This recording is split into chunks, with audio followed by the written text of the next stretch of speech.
Last episode galing tayo sa Candava Lake Resort sa May Cavinti, Laguna, ang aming first ever camping. Ngayon naman pupunta tayo sa tinaguriang Little Baguio ng Laguna, ang bayan ng Santa Maria. Marami ring campsite dito kaya exciting ulit ang adventure.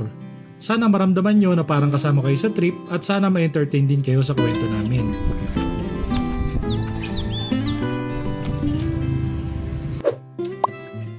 Meron kaming camping bukas, episode 2. Let's go. Kung nakikita nyo, hindi ako nagdadrive ngayon. Si Ali. Meron tayong driver.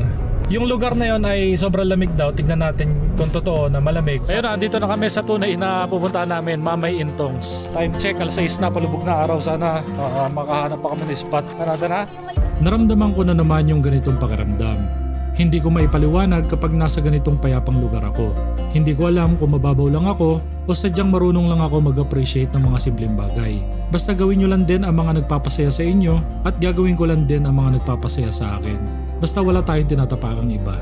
Mamay Intongs Recreational Hub. Ang gaganda ng kantilo. Nakakaya itabay sa atin, generic. Ayun, may pool nga doon. Gabi talaga ang paborito ko.